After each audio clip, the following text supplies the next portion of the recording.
साईं राम। सभी साईं भक्त साईं परिवार को चंपा दीदी का प्रणाम। ओम साईं राम। तो सभी साईं भक्त साईं परिवार ऊपर मेरे साईंनाथ की सदा कृपा बनी रहे, ऐसी मेरी शुभकामना और प्रार्थना। और सभी साईं भक्तों को मैं बताना चाहूँगी कि फ़िलहाल मैं अभी शिरडी में हूँ। तो अगला अनुभव सुनाने जा रही हूँ। साईं भक्त ध्यान से सुने और साईं की लीलाएं, साईं की शिक्षाएं अपने जीवन में उतारिए। तो अगला अनुभव आप ध्यान से सुनिए। अभी शिरडी में हूँ मैं इस वक्त और आज ही पहुँची हूँ और शिरडी का ही अनुभव बताऊँगी जो पहले का है। पहले एक बार मैं शिरडी आई थी 2023 में, तब का अनुभव सुनाने जा रही हूँ। तो मैं और मेरी सहेली चंडीगढ़ से हम लोग शिरडी आए और चंडीगढ़ से शिरडी पहुँचने के लिए रास्ते में हमारे को 2 दिन लग गए। दूसरे दिन हम शिरडी पहुँचे और हमें 3-4 दिन यहाँ रुकना था। हमने किराए पे रूम रखा और मेरी सहेली और मैं, हम दोनों यहाँ रुके 3-4 दिन। और एक दिन की बात है, शुक्रवार था और हमें दर्शन करने जाना था और शाम की आरती के लिए हम निकले, लेकिन हमारा नंबर नहीं पड़ा।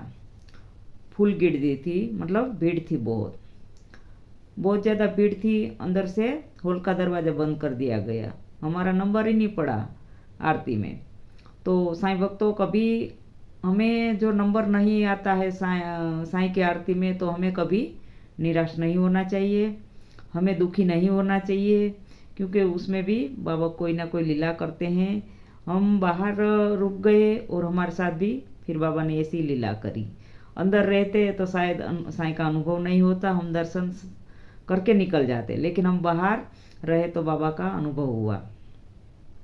हम गुरु स्थान पे दोनों, मेरी सहेली और मैं बैठी थी, चाय पानी पी रहे थे।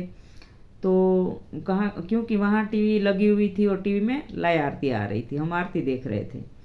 तो हम दोनों बैठिए और एक कुत्ता हमारे पास आया और मेरे पास प्रसाद भी ज़्यादा था लिया हुआ, लेकिन उस दिन मेरे को प्रसाद भक्तों का चढ़ाना था, लेकिन आरती में नंबर नहीं पड़ा। तो प्रसाद की थैली मेरे पास भरी रही और मैं प्रसाद की थैली साइड में रख के और हम दोनों चाय पानी पीने बैठ गए। तो एक कुत्ता आया और वहाँ पब्लिक भी बहुत थी, कोई आइसक्रीम खा रहे थे, कोई चाय पानी, मतलब वहाँ सब दिया जाता था, चाय पानी कुछ अभी तो बंद कर दिया गया, वहाँ सुविधा सब थी। तो सभी कुछ ना कुछ खा रहे, तो बहुत वहाँ कुत्ते आते थे, लेकिन सभी कोई प्रसाद भी दे रहे हैं। तो कुछ कुत्ते हैं जो पेंडे खा लेते हैं, पेंडे का प्रसाद, और लड्डू का प्रसाद नहीं खाते हैं। तो ऐसे हर जगह प्रसाद भी गिरा हुआ पड़ा था। तो वो कुत्ता मेरे पास आया और हर जगह प्रसाद पड़ा था, लेकिन उसने मुंह नहीं लगाया। वो सूंघते सूंघते मेरे पास आया, मेरे पास आके जो मेरे पास साइड में प्रसाद की थैली पड़ी थी, उसने मुंह में उठा ली और मुंह में उठा के ऐसे पूरा घूम के मेरे सामने आया और मेरे को ऐसे इशारा कर रहा कि ये प्रसाद की थैली मुझे खोल दे। तो मैं खोलने लग गई, वो मुंह में उठा के आया, मेरे सामने खड़ा रहा। मैं उठाने लग गई, वो थैली खोलने लग गई, तो उसके मुंह में से निकाल के। तो मेरी सहेली बोली कि दीदी क्यों खोल रहे हो प्रसाद, ये देखो कितना गिरा हुआ पड़ा, उन लोग नहीं खाते हैं, कुत्ते प्रसाद नहीं खाएंगे। मैं बोली शायद ये प्रसाद का इशारा कर रहा है, इनको प्रसाद खाना है दीदी, हमें खोल देना चाहिए। फिर मैंने उनको प्रसाद खोल दिया, तो पेंडे का पैकेट खोला, वो पूरा पेंडे का पैकेट खा गया। फिर दूसरा खोला, दूसरा भी खा गया। तीसरा खोला, तीसरा भी खा गया। और 3 पैकेट, पेंडे के 3 पैकेट अकेला एक ही कुत्ते ने खाया और फिर चला गया। तो वो दीदी बोले कि वो दीदी इतना सारा प्रसाद खा लिया। मैं बोली आज हमारा प्रसाद जो भक्तों ने पैसे दिए थे और बाबा को आज चढ़ाना था वो प्रसाद, लेकिन अंदर तो हमारा आरती में नंबर नहीं पड़ा, तो अंदर प्रसाद चढ़ा नहीं।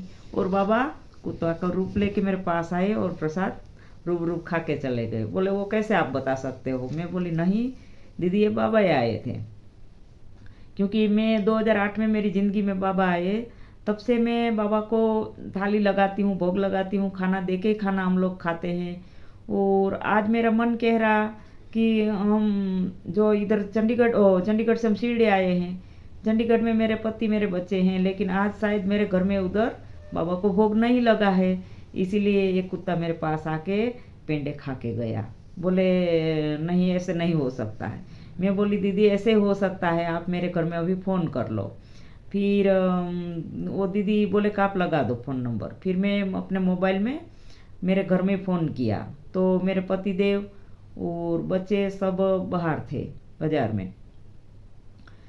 में थे। मैंने उनको फ़ोन किया, मैं बोले कि किस लिए फ़ोन किया, अभी थोड़ी देर पहले तो आपने फ़ोन किया था। मैं बोले हमें इसलिए फ़ोन किया कि बाबा को भोग लगा है कि नहीं, खाना दिया कि नहीं। बोले कि हम लोग आज शिवरात्रि है तो बाहर गए हुए हैं, बाजार मंदिर गए थे, मंदिर से फल फ्रूट लेने के लिए बाजार चले गए और घर में ताला है। हम सुबह से निकले हैं और अभी 5 बज गए हैं, 10:30-11 बजे निकले थे, अभी 5 बजने वाले हैं। घर जाने के बाद ही बाबा को भोग लगाएंगे, क्योंकि आज शिवरात्रि का व्रत है बच्चों का, मेरा तो खाना बना ही नहीं। ऐसे मेरे पति देव ने बोला। फिर बच्चे भी बोल रहे कि मम्मी सच में आज बाबा को खाना नहीं दिया, लेकिन आप ऐसे क्यों पूछ रहे हैं। मैं बोली मैं इसलिए पूछ रही हूँ कि बाबा इधर कुत्ते का रूप लेके आके और 3 पेंडे का पैकेट पूरे का पूरा खा के चले गए। फिर वो दीदी बोले दीदी सच में आपको एकदम वैसे ही आपने बोला वैसा ही अनुभव हुआ कि आज मेरे घर में थाली नहीं, बाबा को भोग नहीं लगा है, इसीलिए कुत्ता मेरे पास आया, तो वैसा ही हुआ। मैं बोले हाँ, मेरे को आज ऐसे अचंभा लग रहा था कि शायद घर में खाना नहीं दिया गया है। तो देखो आरती में हम चले गए होते तो प्रसाद तो बाबा को चढ़ जाता है, लेकिन चढ़ा के तुरंत हम ले लेते हैं कि चढ़ गया, हम ये मानते हैं। लेकिन मैं ये मानती हूँ कि बाबा ने अभी रूबरू खाना नहीं खाया है, तो मेरा ऐसा मानना है। इसलिए बाबा ने हमारे को बाहर रखा और बाबा फिर कुत्ते का रूप लेके हमारे को गुरुस्थान पे बिठाया। फिर कुत्ते का रूप लेके बाबा वहाँ आए और 3 पैकेट पेंडे का खा के एकदम, वहाँ बहुत भीड़ थी और सभी को एकदम छलांग लगाते लगाते सबके ऊपर से होके वो चला गया, जाने ऐसे लग रहा हवा में उड़ के चला गया, उस तरह पेंडा खा के चले गए। तो उस दिन मेरा आरती में नंबर नहीं पड़ा, लेकिन मुझे उस चीज़ का अफसोस नहीं हुआ, बहुत आनंद हुआ, बहुत खुशी हुई कि शायद मेरे को दर्शन के लिए, बाबा को दर्शन के अंदर जाती तो मेरे को इतना बड़ा अनुभव नहीं होता। तो सभी साईं भक्त, साईं परिवार, इस तरह हमारे बाबा आते हैं। कभी आप भी शिरडी में आओगे और आरती में नंबर नहीं पड़ा, दर्शन में नंबर नहीं पड़ा, तो आप दुखी मत होना। आप दर्शन के लिए नंबर नहीं आपका पड़ा तो आप खुश होना कि शायद इससे भी बड़ी कोई और लीला बाबा हमारे साथ करेंगे, बाबा कहीं मिलने आएंगे। तो सभी साईं भक्त, साईं परिवार, इस तरह हमारे बाबा हमारे साथ आते हैं, कहीं भी, कभी भी, कहीं भी, रात हो दिन हो, बाबा कहीं भी पहुंच जाते हैं। भक्तों को अपना अनुभव देते हैं कि मैं देखो तुम्हारे कदम कदम पे तुम्हारे साथ हूँ। तो साईं भक्त और साईं परिवार, हमें कभी साईं भक्तों को हिम्मत नहीं हारनी चाहिए। सुख में दुख में बाबा हमेशा साथ रहते हैं, लेकिन साईं की लीलाएं, साईं की शिक्षाएं, साईं के पग पग पर हमें चलना होगा। साईं की लीला, साईं की शिक्षा हमारे जीवन में उतारनी होगी और साईं को जो पसंद है वही हमारी पसंद होनी चाहिए, तभी हम साईं का अनुभव करेंगे और साईं दरबार तक पहुंचेंगे। तो सभी साईं भक्तों को चंपा दीदी का प्रणाम। ओम साईं राम। फिलहाल मैं साईं दरबार में हूँ, सभी के लिए मैं प्रार्थना करूँगी, सभी के लिए दुआ करूँगी और सभी मेरे साईं परिवार की परेशानी कष्ट दूर हो, ऐसी मेरी साईंनाथ के आगे प्रार्थना। और सदा जहाँ भी रहे साईं भक्त, मेरा साईं परिवार सदा सुखी संपन्न और सदा ही आनंदमयी रहे, ऐसी मेरी शुभकामना और प्रार्थना, आशीर्वाद। ओम साईं राम। सबका मालिक।